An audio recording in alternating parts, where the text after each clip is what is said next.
সুপ্রিয় দর্শক, সবাইকে স্বাগত জানাচ্ছি কলিয়াজমি টেলিভিশন সংবাদে। প্রথমেই সংবাদ শিরোনাম। তেঁতুল দিয়ে উদাহরণ দেওয়ায় আহমদ শফির সমালোচনা করলেন মোহাম্মদ নাসিম। তেঁতুল কাছে আসলে জিভে জল আসবেই এবং এটা সাংবিধানিক অধিকার, বললেন কালো বিড়াল সুরঞ্জিত। আহমদ শফির এই উদাহরণ বিজ্ঞানসম্মত, বললেন ফাটাকেষ্ট ওবায়দুল কাদের। তেঁতুলের ষড়যন্ত্র জনগণ মেনে নেবে না, বললেন খালেদা জিয়া। আহমদ শফি এই উদাহরণের মাধ্যমে নারী পুরুষের পার্থক্য করেছেন, বললেন সাদেক হোসেন খোকা। জিভে জল আসা মানে নারীদের প্রতি আকর্ষণের কথা বলা হয়েছে, বললেন চরমনের পীর। এবার বিস্তারিত জানাচ্ছেন হাসান মাহমুদ। দর্শক, দেশে বর্তমানে সবচেয়ে আলোচিত একটি ফল রয়েছে, যার নাম হচ্ছে তেঁতুল। আর এই তেঁতুল নিয়ে সকল রাজনীতিবিদদের মুখে এখন জল। আর এদিকে আহমদ শফি তেঁতুল নিয়ে উদাহরণ দেওয়ায় মোহাম্মদ নাসিম তার কড়া সমালোচনা করেছেন। আহমদ শফিকে বলবো, তেঁতুল দিয়ে কি শুরু করেছেন? আমরা শেখ হাসিনার পাশে বসি, সাজদা আমার পাশে বসি, তাহলে কি আমাদের কিছু নেই? কই আমাদের তো জল আসে না? আমাদের মন্ত্রীরা একজন আর একজনের সাথে হেলান দিয়ে ঘুমায়, কই তাদের তো জল আসে না? এসব ফালতু কথা বন্ধ করুন, তেঁতুল ফেতুল বাদ দিন।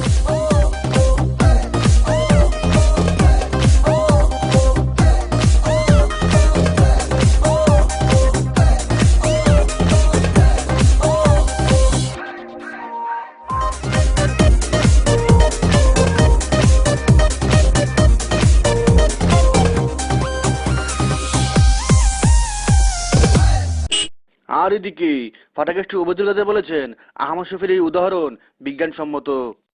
আসলে তেঁতুলের কথা বলতে গেলে তো জিভে জল আসবেই, এটা তো বৈজ্ঞানিকভাবে স্বীকৃত।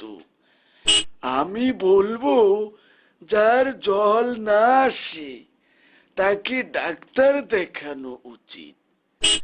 আর এ নিয়ে রাজনীতি করার কিছু নেই। আপনারা আমাকে ফাটাকেষ্ট বলেন আর যাই বলেন, আমি কিন্তু আমার গতিতে চলছি।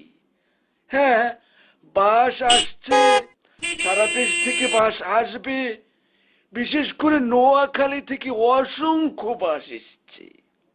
কোপা হচ্ছে, খুবই তাড়াতাড়ি উদ্বোধন হবে, আমরা দৃঢ় প্রতিজ্ঞ। আর সমস্যা তো আপনারা জানেনই, ওই ভোগাস রাবিশ স্টেডিয়াম, মাল মাল, ওর কারণে এই সেতুটা হলো না। এত বকাবাজির কি আমি তো কিছু বুঝি না? আমি একা কিভাবে করব? এই বড় মুখের বকবকানিটা বন্ধ করুন। আর সাদেক হোসেন খোকা বলেছেন আহমদ শফি এই উদাহরণের মাধ্যমে নারী পুরুষের মধ্যে পার্থক্য করেছেন। আহমদ শফি ঠিকই বলেছেন, তিনি তো নারী এবং পুরুষের পার্থক্য বুঝিয়েছেন একটি উদাহরণের মাধ্যমে, এবং আসলে তা অত্যন্ত সত্য এবং বাস্তব। এ নিয়ে রাজনীতির কি আছে? ওসব কথা বাদ দিন। আসলে আপনারা তত্ত্বাবধায়ক ছাড়া কিভাবে নির্বাচন দেবেন সেই ধান্দা, এ সমস্ত বাদ দিন। ইনশাআল্লাহ আমরা আন্দোলনের মাধ্যমে তত্ত্বাবধায়ক সরকার আনবো, নির্বাচন তার মাধ্যমেই হবে। আর অন্যদিকে কালো বিড়াল সুরঞ্জিত বলেছেন জিভে জল আসা প্রত্যেক মানুষের সাংবিধানিক অধিকার। দেখুন, জলের বিষয়টা অত্যন্ত স্বাভাবিক। আহমদ শফি যে কথাটা বলেছেন, রাষ্ট্রীয় সাংবিধানিক এবং গণতান্ত্রিক ভাবে একজন মানুষের মুখে তেঁতুল দেখে জল আসাই অবিসম্ভাবিক, আসতেই পারে। নেত্রীকে অনুরোধ করব, এইসব জল টল নিয়ে আপনি ব্যস্ত থাকবেন না, জল টল বাদ দিন, নির্বাচন নিয়ে ভাবুন। এমনি 5টি সিটিতে আমরা ঠকে গেছি, কিভাবে সামনে অনেক দিন থাকা যায় নির্বাচন না দিয়ে, সে কথা ভাবুন। আর আমার কাছে তো কালো বিড়াল একটা তেঁতুল সমতুল্য। কালো বিড়াল, কালো বিড়াল, কালো বিড়াল। আর বিএনপি চেয়ারপারসন বেগম খালেদা জিয়া বলেন তেঁতুলের এই ষড়যন্ত্র জনগণ মেনে নেবে না। প্রিয় দেশবাসী, আপনারা জানেন এই সাহাবাগীরা আল্লাহ এবং রাসূলকে কটূক্তি করেছিল। বিভিন্ন গণমাধ্যমে তা অত্যন্ত সুন্দরভাবে প্রকাশ করেছে।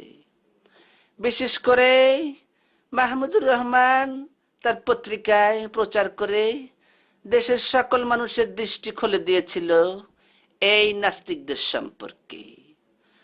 আর আওয়ামী লীগ এবং এই শাহবাগীরা অত্যন্ত জোর গলায় বলে এটা নাকি মাহমুদুর রহমান উস্কে দিয়েছে। আমার প্রশ্ন, যদি তাই হয় তাহলে এই যে আহমদ শফী ঘরোয়া পরিবেশে বাস্তব উদাহরণ দিয়েছেন যা অত্যন্ত সত্য, সেটাকে কাটছাট করে মিডিয়া ট্রিটমেন্ট করে এই ৭১ টিভি এবং বিটিভি বারবার প্রকাশ করেছে। আমি বলতে চাই এটা কি কোনো ধরনের উস্কানি নয়? অবশ্যই উস্কানি।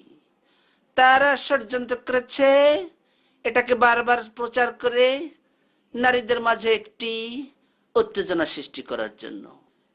কিন্তু আমি বলতে চাই ইনশাল্লাহ বাংলার জনগণ এই ষড়যন্ত্র রুখে দেবে। পরিশেষে বলতে চাই, তত্ত্বাবধায়ক সরকার ছাড়া নির্বাচন হবে না, হবে না, হবে না। আপনি যদি এই তত্ত্বাবধায়ক সরকার না দেন, বাংলার জনগণ ইন্ডিয়া পাঠাবে। আল্লাহ হাফেজ। আর দর্শক, এই তেঁতুলার জল নিয়ে আলেম সমাজের মধ্যে অনেক ঝড় উঠেছে। চৌগানা পিসাব বলেন আহমদ শফী যা বলেছে তা বাস্তব, এবং এই সম্পর্কে পবিত্র কোরআনে উল্লেখ আছে। বন্ধুরা, ভাইয়েরা ভাইয়েরা, কয়েকটা কথা বলি, মনোযোগ দিয়া শোনো। আহমদ শফী যে তেঁতুলের কথা বলেছে, আসলে কিন্তু তেঁতুল না, এটা হচ্ছে নারীদের প্রতি আকর্ষণের কথা বলা হয়েছে, এবং এটা আকর্ষণ যে কথা বলা হয়েছে এটা কিন্তু বাস্তব কথা। পবিত্র কোরআনে আল্লাহ পাক সূরা মধ্যে নাযিল করেছেন, যুয়িনা লিন-নাসি হুব্বুশ শাহাওয়াতি মিনান নিসা, আল্লাহ নারীদেরকে পুরুষদের কাছে আকর্ষণ করিয়া সৃষ্টি করেছে।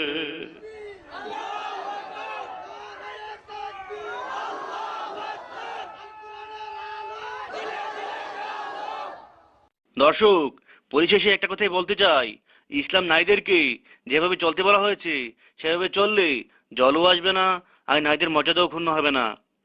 হাসান মাহমুদ, কোয়েজ টেলিভিশন, ঢাকা।